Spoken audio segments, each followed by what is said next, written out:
So, what are the top 5 worst fat loss mistakes that you could potentially be making right now that's stopping you from actually achieving your weight loss goals once and for all? Or what are the top 5 mistakes that have stopped you from actually achieving the result that you've always wanted over the last couple of years? Because there could be 1 or 2 details, 1 or 2 minor mistakes that I'm going to show you within this training that could have been the reason that you've not quite got there yet, but could also be the reason after you've watched right the way through to the end of this training that finally elevate your fat loss results and finally puts a stop to that stall in your weight loss results as well. So let's get ourselves straight into this as well with the first things first. You are not broken. You may think you're broken because you're not dropping body fat.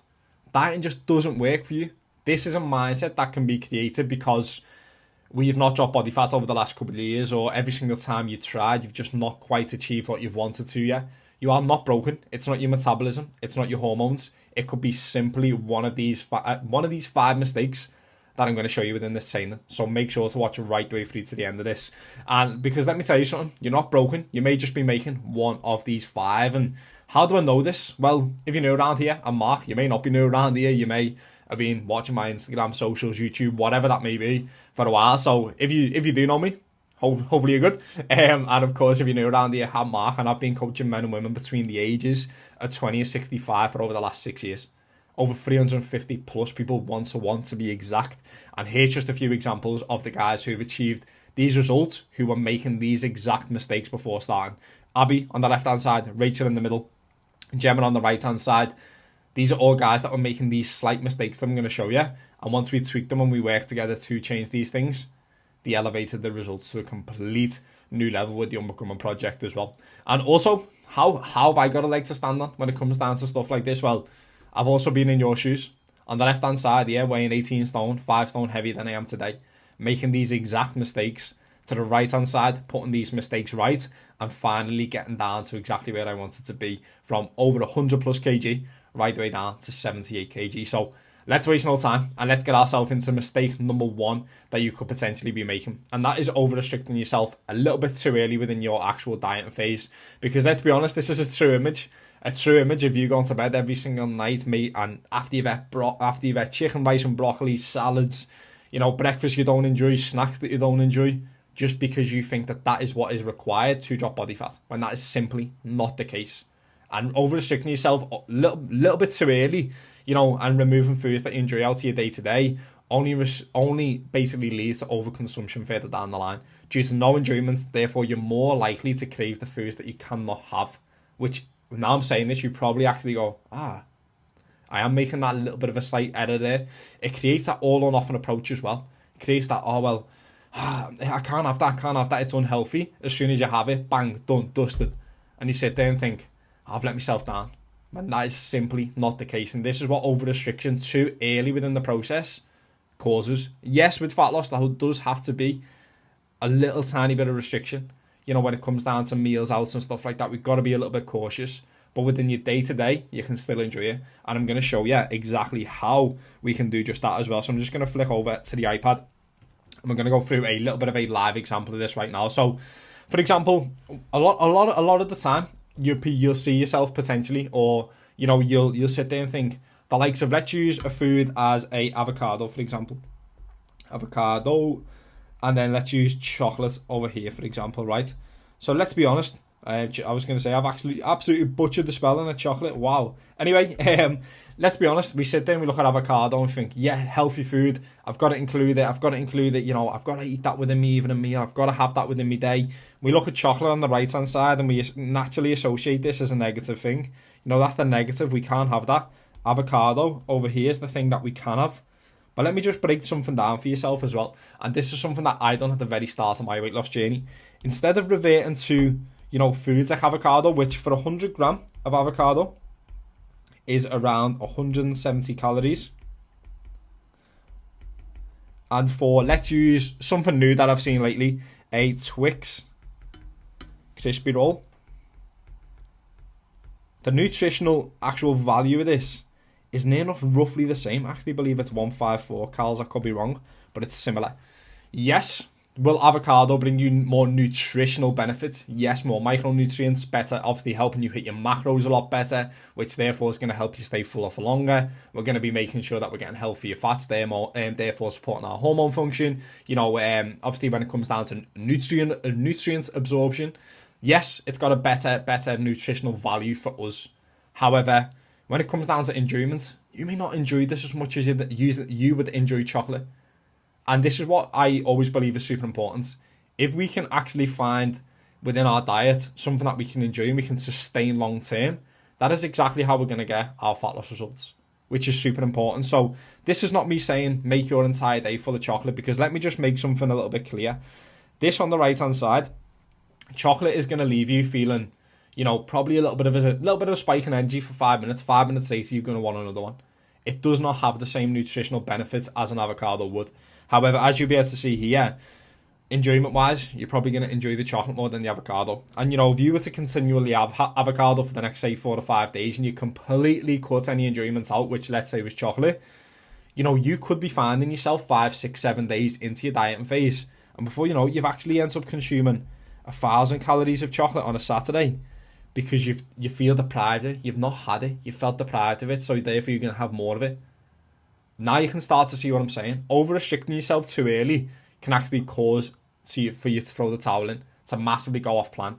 So I always advise, if you are someone that enjoys a little bit of chocolate in your day, it's going to have a lot more beneficial for sustainability and sustaining your diet for long term, having something like this within it.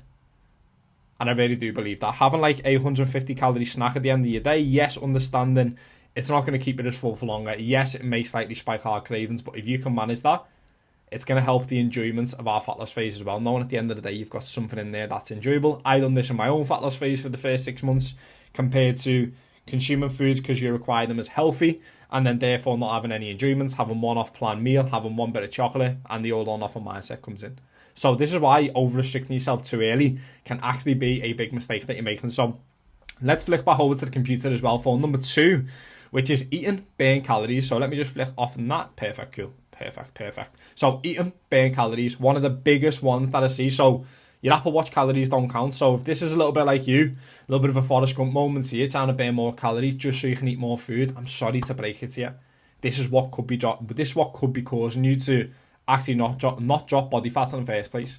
Scientific studies from Stafford Medicine show that your smartwatch, when it comes down to calories burned, energy expenditure, can be anywhere between 27 and 97% inaccurate. And here's the full study.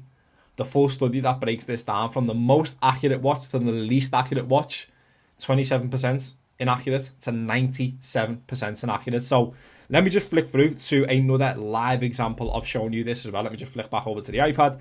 There we go, cool. So let's say, for example, your calorie deficit in a day is 2,000 and you burn, let's say, 700 calories burnt in a session. That's what your Apple Watch says. But let's say it was 50% inaccurate. The calories burnt may have actually been only 350. So let's say your calorie deficit, as we say there, is 2,000. And let's just use, for example, your maintenance calories is 2,500. Maintenance. Right, so let's say that your maintenance calories 2,500, and then let's say within a day you actually eat 700 calories extra in a day. So therefore that means, of course, you've now ate 2,700 calories, right? But in fact, you've only actually burned 350, meaning that you've actually consumed 2,400. So is that right? Correct, Max? Yeah, 2,450 calories. You've not actually ate your deficit. You've actually ate 450. No, my maths is completely wrong. Let me flick that back. So that'd be 2,350 calories that you've actually consumed within a day, not 2,000, because you was inaccurate. The watch was inaccurate. So therefore, you've went from being in a 500 calorie deficit by eating 2,000 calories to now only being in a 150 calorie deficit. So you've reduced your deficit by eating the calories that you burnt. This is what can massively slow down your results.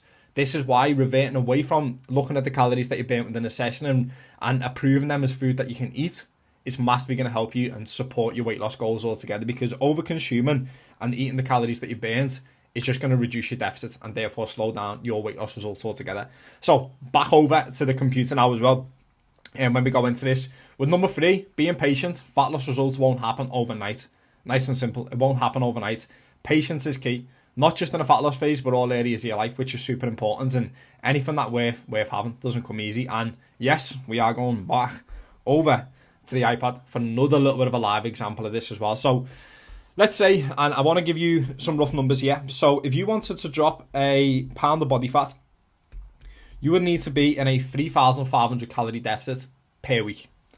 And if you wanted to drop 2 pounds of body fat, you'd have to be in a, obviously, 7,000 calorie deficit per week to drop 2 pounds of body fat, okay?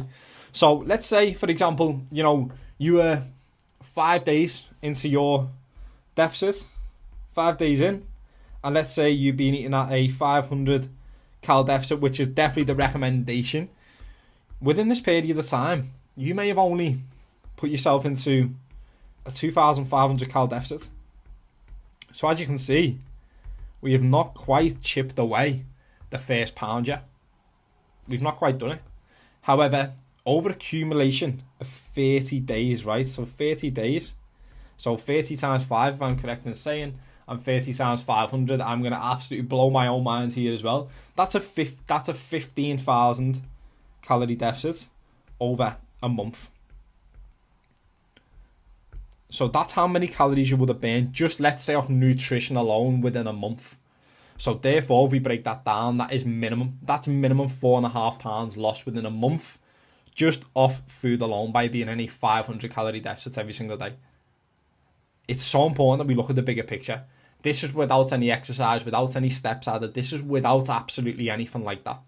So now you are starting to see the importance of being patient, because over time, over a 30-day month, you add exercise on top of that. Let's say, for example, you burned an additional 10,000 calories through exercise that month. You're in a 25,000 calorie deficit within a month. Therefore, that's around, let's say, minimum 7 to 8 pounds loss in a month. That's why it's super important to be patient and be consistent.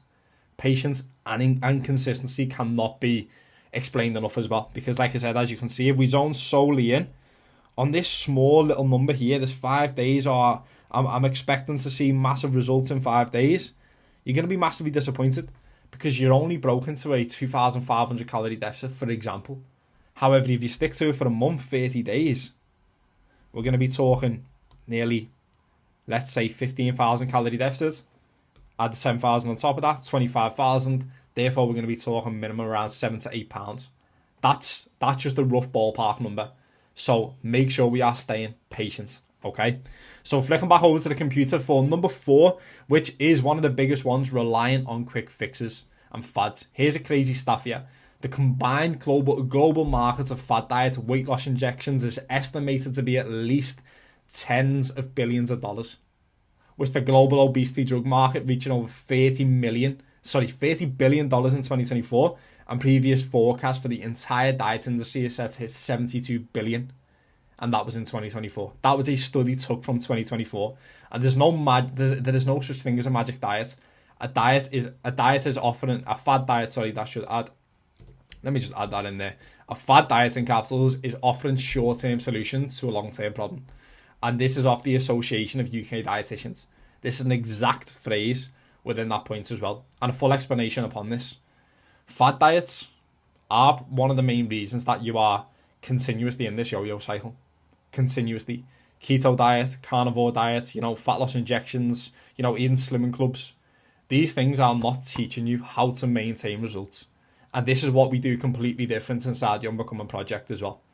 This is what we have access to the Seen and Heard support system for. This is the exact reason we have the Unbecoming Blueprint. The exact reason we have the pattern breaker education model as well within inside the Unbecoming Project. And of course, if you'd like more info on that, literally just head down to the description below. You've also got a link there to a 7-day free fat loss course, a link to our actual free school community, but also all the information if you wanted any more info on working with myself one-to-one as well. But reverting back from that, fad diets are only offering you a short-term solution, not a long-term solution, because they are only damaging your relationship with food. Yes, you'll get a short-term quick fix, but guess what? None of these things are showing you exactly how to maintain your results moving forward. Studies will also show this. How many times you've been through a fad diet, keto, whatever that may be, you lost a little bit of weight, you've been out on the weekend, bang, weight's back up again. You are in this consistent yo-yo cycle. And by showing you exactly how over-restriction too early, over-restricting yourself with these diets, either new ones, one of the biggest ones, Manjaro, injections, all they are doing is reducing your appetite. Reducing your appetite will therefore lead you to eat less food. Yes, you'll drop body fat really fast, but what your body will then do is adapt. Your body will then adapt, your BMR will drop, your maintenance calories will plummet, you'll actually lose muscle mass, not just body fat, so therefore your maintenance calories will drop. So when you go back in the future to eating what you require as normal food, you will gain weight back significantly faster than you would have if you'd done it sustainably and done it long term without massive over restriction and without, looking for that short term solution. So that's just a little bit of a food for thought. And last but not least, poor sleep. Poor sleep is one of the biggest ones that I see for so many people. When sleep is poor, energy is poor. When sleep is poor, motivation is poor. When sleep is poor, hunger spikes. When sleep is poor, it increases your cravings. And when sleep is poor, recovery and performance is also poor. Therefore, leads you to have a bad session, demotivation, low energy levels. Therefore, you need a quick pick-me-up with food. Sleep is fundamental. 7 to 9 hours of sleep per night is going to be a key part of your actual fat loss process. As you can see, it affects more than just how tired you are the next day. It can spike your hunger hormones, leptin and ghrelin. It can spike it. It can make you more hungry. It can increase your cravings. So make sure we are nailing this down. So, within a quick summary, top 5 mistakes that you could be making. Over-restricting yourself too early. Eating your burned calories. Being patient and not being patient enough. Relying on quick fixes and fads. Or poor sleep. These are 5 of the top mistakes that I see now on a day-to-day basis when speaking to people, and for a lot of people that come into work with myself one-to-one. So with that being said, hopefully that this training's helped.